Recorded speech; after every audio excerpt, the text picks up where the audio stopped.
예, 오늘은 그 손을 잡아 일으키시니라는 제목으로 말씀을 함께 나누도록 하겠습니다. 오늘 설교의 제목은 그 손을 잡아 일으키시니입니다. 영화 중에 특정한 시간이 계속해서 반복되는 장면을 담고 있는 영화를 타임 루프 영화라고 합니다.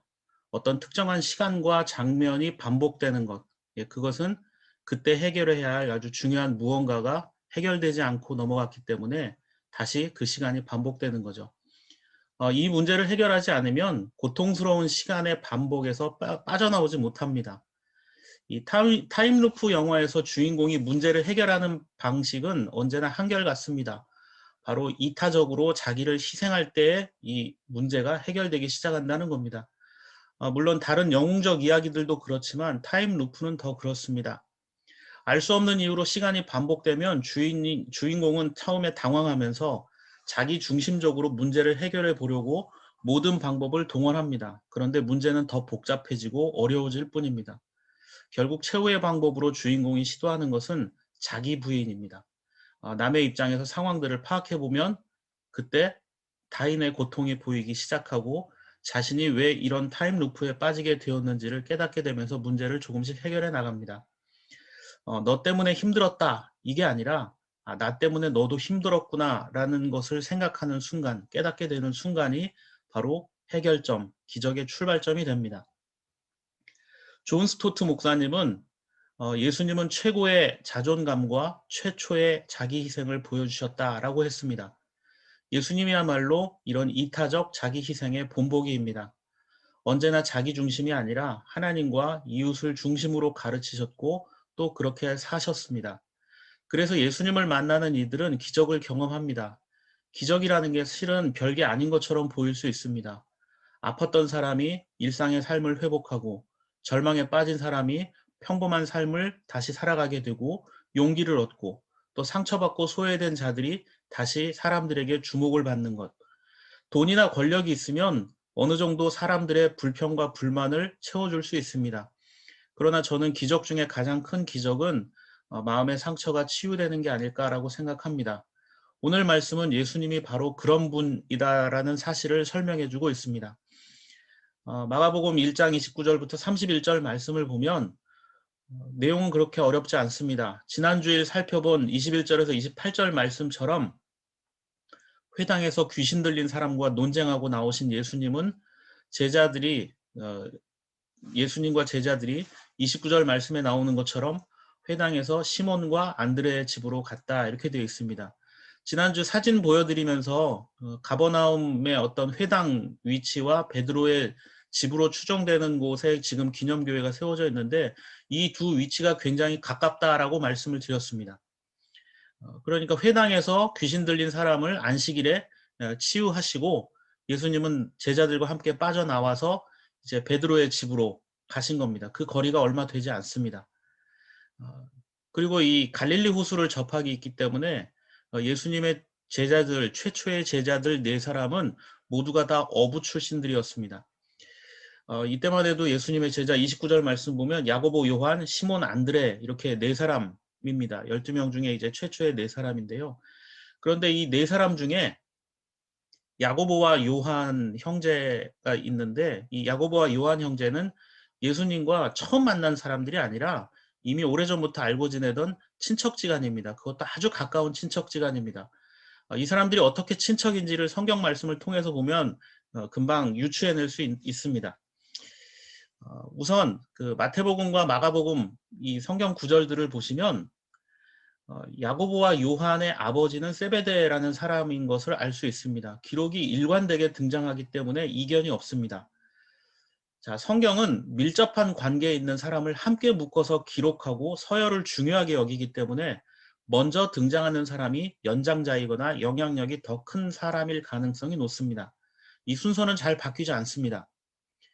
그런데 예수님의 어머니인 마리아에게는 여동생이 있습니다. 바로 살로메라는 여인입니다. 여기 살로메라는 이름도 그 예수님 시대에는 아주 흔한 여인들의 이름 중에 하나였기 때문에 그 헤로드 왕의 딸 이름도 살로메입니다. 하지만 전혀 다른 사람입니다. 예수님의 어머니 마리아라는 이름도 굉장히 많아서 이것을 구분하기 위해서 작은 야고보와 요새의 어머니 마리아 이렇게 표현을 합니다. 그런데 마태복음 27장 56절을 보면 이 살로메는 바로 세베대의 부인이라는 사실을 알 수 있습니다. 그래서 성경 구절에는 마리아와 그 여동생 살로메 그리고 예수의 어머니와 이모, 그러니까 예수님의 이모죠. 그렇게 표현하고 있고 마태복음 27장에는 또 마리아가 등장하고 또 다른 표현으로는 세베대의 아들들의 어머니 이런 표현이 등장을 합니다. 그리고 성경은 그 제자 야고보와 구별하기 위해서 예수님의 동생을 작은 야고보라고 부릅니다. 마가복음 15장 40절에 작은 야고보 이렇게 부르죠. 작은 야고보나 여기에 나오는 예수의 동생 야고보는 또 같은 사람을 이렇게 표현하고 있습니다. 근데 왜 작은 야고보라고 했냐면요. 이 살로메 이모도 아들을 낳고 야고보라고 쳤어요. 그래서 세베대의 아들 야고보인데 세베대의 아들 야고보가 먼저 태어났기 때문에 마리아가 낳은 야고보를 작은 야고보 이렇게 부릅니다.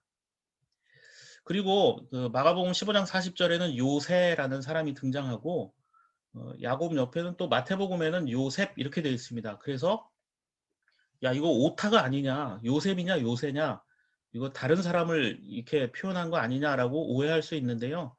그렇지 않습니다. 마가는 그 헬라식 즉 그리스식 발음으로 기록했고 마태는 히브리식으로 이 기록을 남겼기 때문입니다. 그래서 우리나라 사람들 김씨를 일본 사람들이 발음이 안 좋으니까 기무씨라고 하는 것과 같은 겁니다. 그래서 세베대의 아들들 이 어머니 바로 이 살로메가 세베대의 아들들의 어머니이고 살로메가 마리아와 자매지간이었으면 예수님에게서 있어서 이 살로메는 이모가 되는 것이고 세베대는 바로 이모부가 되는 겁니다. 그래서 이 살로메가 아기 예수를 목욕시키는 12세기의 그 벽화를 보면 얼마나 가까운 사이인지를 알 수 있습니다. 오른쪽에 이렇게 아기 예수가 가운데 있고 근데 아기 같지는 않게 좀 보일 수도 있습니다. 근육이 막 있어서. 근데 그 살로메가 오른쪽에서 물을 부으면서 아기 예수를 목욕시키는 사이. 그러니까 태어날 때부터 이미 알고 있을 정도로 아주 가까운 뭐 자매지간이니까 조카를 보는 것이 뭐 그렇게 불편하거나 어렵지 않았겠죠. 그래서 예수님은 어쩌면 태어나서 나중에 이 야고보와 요한을 제자로 삼아서 뭐 제자라고도 했겠습니까? 아마 그 세베대가 이렇게 얘기했을 수도 있습니다. 세베대에게 이모부 저 야고보랑 요한이랑 좀 같이 다녀도 되죠? 라고 이야기했을 수도 있습니다. 그렇게 다니다가 시간이 좀 지나면서 사람들이 예수님을 알기 시작하고 그 지역에서 나름대로 예수님의 어떤 인기라고 할까요? 이런 게 높아지니까 이모였던 살로메는 조카였던 예수에게 인사청탁을 합니다. 그래서 마태복음 말씀을 보면 너 나중에 야 뭐 이 말투 자체는 굉장히 뭔가 공손하고 높임체로 기록이 되어 있지만 아마 실제로는 예수야 이모가 뭐 좀 부탁하자. 너 요즘 잘 나가는 것 같은데 너 성공하면 우리 야고보랑 요한 좀 잘 챙겨줘라. 이렇게 부탁하지 않았을까. 이거는 뭐 가족 간에 얼마든지 할 수 있는 그런 이야기 아니겠습니까? 그러자 다른 10명의 제자들이 이 사실을 알고 분개했다라고 이야기하고 있습니다. 그러니까 예수님과 야고보, 요한은 이렇게 굉장히 가까운 사이였던 겁니다. 나중에 이모 살로메는 이렇게 뭐 예수님께서 십자가의 고난을 마리아와 함께 끝까지 지켜보게 됩니다. 자, 야고보와 요한에 대해서는 이 정도만 살펴보도록 하고요. 이렇게 굉장히 예수님과 가까운 사이였다라는 것. 그리고 등장하는 인물들이 시몬과 안드레입니다. 이 두 사람도 형제지간입니다. 시몬과 안드레 이렇게 등장합니다. 그리고 29절에는 시몬과 안드레의 집 이렇게 나옵니다. 그러니까 아마 이 두 사람이 함께 살았던 것 같습니다. 보통 어떤 집을 표현할 때는 그 아버지의 이름을 따서 누구의 아들 또는 누구의 집에 이렇게 또는 아버지의 집 이렇게 표현하는데 이 시몬 베드로의 아버지가 언급되지 않는 걸로 봐서는 아마 이 시몬과 안드레 형제의 아버지는 이미 돌아가신 것으로 추정이 됩니다. 그럼 둘 중에 누가 형이었을까요? 제가 아까 말씀드렸죠. 설명드린 것처럼 앞에 나오는 사람이 형입니다. 그래서 시몬과 안드레의 집 이렇게 되어 있습니다. 베드로가 연장자였던 것으로 이렇게 성경은 명확하게 기록을 하고 있습니다. 자, 같은 내용을 다루는 마태복음 8장 14절에서는 베드로의 집 이렇게 되어 있고요. 누가복음 4장 14절에서는 시몬의 집이라고 되어 있어서 서열을 확실하게 성경은 표기를 해주고 있습니다. 그리고 누가복음 5장 10절 말씀을 보면 이 세베대의 아들 야고보와 요한은 시몬의 동료 이렇게 나옵니다. 이 동료라는 말은 코이노노스라는 단어를 쓰는데요. 이 친구 필로스라는 헬라어 단어와는 뜻이 전혀 다릅니다. 필로스는 그냥 우정을 나누는 친구, 뭐 아무 조건이 없지만 이 코이노노스라는 단어는 동업자나 이익을 나누는 사이라는 의미가 더 강합니다. 그러니까 이 베드로나 안드레 그리고 야고보와 요한은 이미 서로 일하면서 가깝게 지내는 사이였을 겁니다. 어쩌면 이 베드로나 안드레는 야고보나 요한이 좀 살만한 집이었거든요. 그러니까 예수의 이모였던 살로메 집이 좀 살만한 집이었습니다. 세베대가 배도 있었고 또 어선을 부리고 사람들도 있었기 때문에 좀 살만한 집이어서 아마 이 살림을 같이 돌보면서 시몬과 베드로도 같이 일하던 사람들이 아니었을까. 그래서 서로 알고 있던 사이들이었다라는 점입니다. 그런데 30절을 보면 시몬의 장모가 시몬 형제의 집에 열병으로 누워 있었다 이렇게 말합니다. 이상하지 않습니까? 보통 자기 집에 있기 마련인데 시몬의 장모가 사위의 집에 와서 누워 있는 겁니다. 그러니까 이 시몬의 장모 역시 남편이 없거나 아니면 따로 살게 된 사연이 있는 여인이었다라는 점입니다. 그런데 열병으로 누워 있습니다. 병 치료하려면 자기 집에서 치료를 하든지 해야 되는데 사위의 집에 누워 있다라는 것, 이것 자체는 이미 이 시몬의 장모 역시 남편이 없는 여인이었을 가능성이 크다라는 점입니다. 그런데 여기 열병으로 누워 있었다 이렇게 되어 있는데요. 이 열병이라는 단어는 본래 불탄다라는 뜻입니다. 사도행전 28절에도 멜리데 섬의 통치자였던 보블리오의 아버지가 열병과 이질에 걸려 있었다. 그런데 바울이 기도해서 치료해 줬다라는 기록이 있습니다. 그런데 시몬의 장모가 앓던 열병과 이 보블리오의 그 아버지가 앓던 열병은 좀 차이가 있습니다. 그 보블리오의 아버지가 앓던 열병은 이질이란 말이 붙어 있습니다. 그러니까 일종의 그 질병에 의한 고열 증상이었지만 시몬의 장모가 앓고 있었던 열병은 그 원인을 알 수가 없었습니다. 그냥 열이 났다라는 정도 수준입니다. 그러니까 그야말로 사람 속에서 열불이 나고 있다라는 겁니다. 자, 사람 속에서 불이 난다. 이건 어떤 뜻일까요? 오경준 목사님이라는 분이 쓴 우리가 잘 모르는 것들 성경에 있다라는 책을 보면 이 베드로 장모의 열병을 화병으로 해석합니다. 세계 정신의학계에서는 한국 사람에게만 있는 특별한 정신적 질환을 화병, 그래서 아예 그냥 영어로 한글을 그렇게 표시를 해서 화병이라고 표현하고 있습니다. 이게 세계 정신의학계에서 공식적인 질병의 명칭 중에 하나로 인정을 받고 있습니다.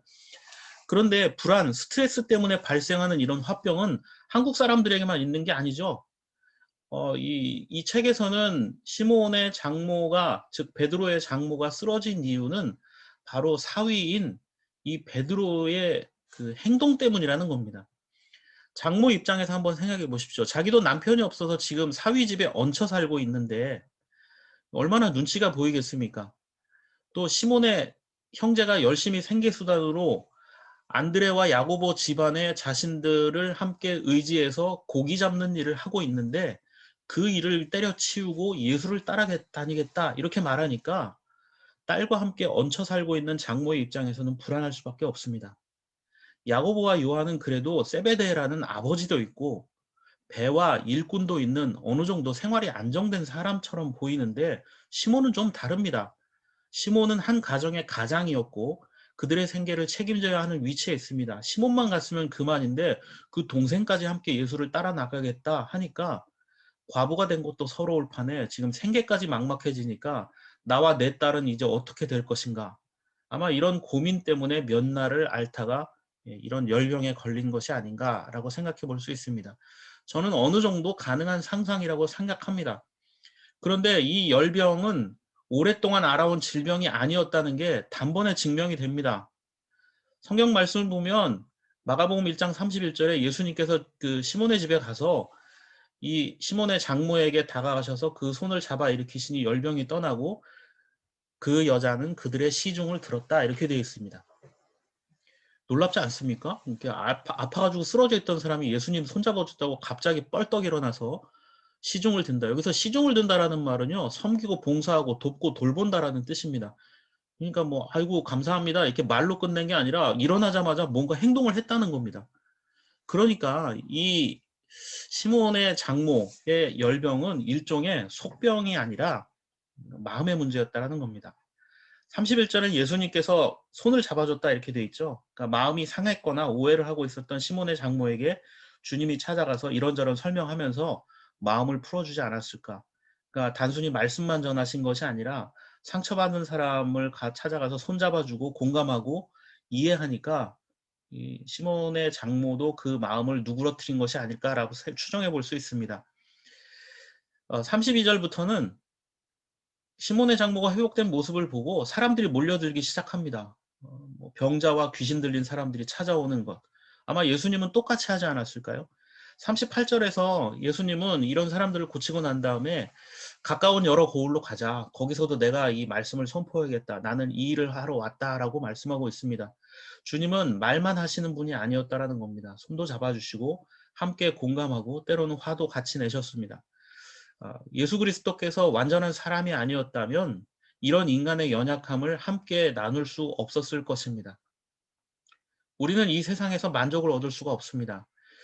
이사야 40장 27절 말씀을 보면 삶이 고통스러울 때 우리는 이런 불평들을 쏟아냅니다. 왜 나에게만 희생을 강요하십니까? 왜 나만 힘든 길을 가게 하십니까? 하면서 억울해할 수 있습니다. 하지만 주님은 어떤 분입니까? 29절부터 31절 말씀을 보면 예수님을 믿으면 건강이 회복되고 없던 능력이 생긴다 이렇게 말하지 않습니다. 31절은 오히려 오직 주님을 소망으로 삼는 사람은 새 힘을 얻을 것이다 라고 말씀하고 있습니다. 삶의 우선순위가 변하면 사는 방식이 달라질 수밖에 없습니다. 그 청파감리교회 김기성 목사님의 설교를 보다 보니까 이런 내용이 등장합니다. 그 설교의 내용을 제가 오늘 마지막으로 읽어드리고 말씀을 마치려고 합니다. 얼마 전에 읽은 책 한 대목이 오랫동안 마음에서 떠나질 않습니다.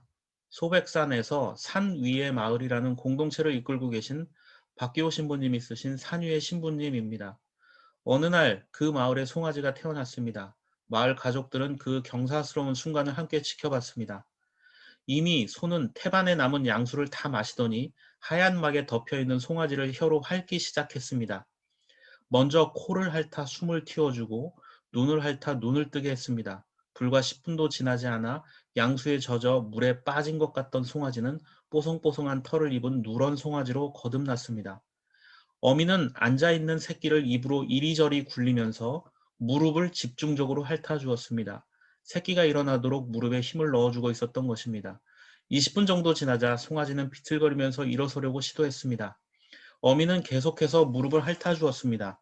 일어서고 넘어지기를 반복하던 송아지는 마침내 우뚝 일어섰습니다. 그러자 어미 손은 송아지에게 젖을 물렸습니다. 생명은 이렇게 사랑을 먹고 자라는 법입니다.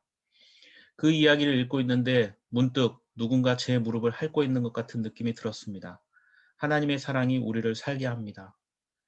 자, 이렇게 되어 있는데요. 자, 송아지의 무릎을 핥고 있는 어미소를 보면서 하나님께서 내 무릎을 핥아주시는 것 같다라는 생각.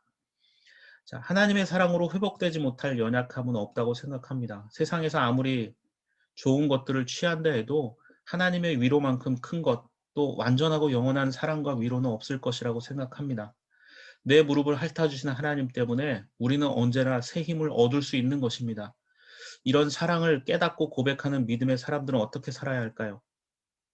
오늘 두 번째 본문인 고린도전서 9장 16절에서 23절에서 바울은 뭐라고 얘기합니까? 자신은 누구에게도 얽매이지 않는 자유로운 몸이지만 오직 복음을 위해 시몬의 장모가 그랬던 것처럼 스스로 종, 즉 섬기는 자가 되었다라고 말합니다. 바울은 예수님이 세리와 죄인의 친구라고 비난받으며 사셨던 그 삶을 자신도 따르고 모든 수고들을 기꺼이 감당하겠다고 말합니다. 자, 시몬의 장모가 예수님을 만나서 마음을 바꾸니까 바로 그들을 섬기는 귀한 동역자가 되었던 것처럼 우리에게도 주님을 따르겠다라는 그 다짐과 마음 한 가지가 가장 중요한 것이 아닌가라는 생각을 해보게 됩니다. 기적은 다른 것이 아닙니다. 나만을 위해서 내 입장에서만 생각하던 그 살던 삶을 주변 사람들을 바라보면서 살기 시작하는 것, 그거에 바로 기적이라고 생각합니다. 그 바라보는 눈은 내 의지가 아닙니다.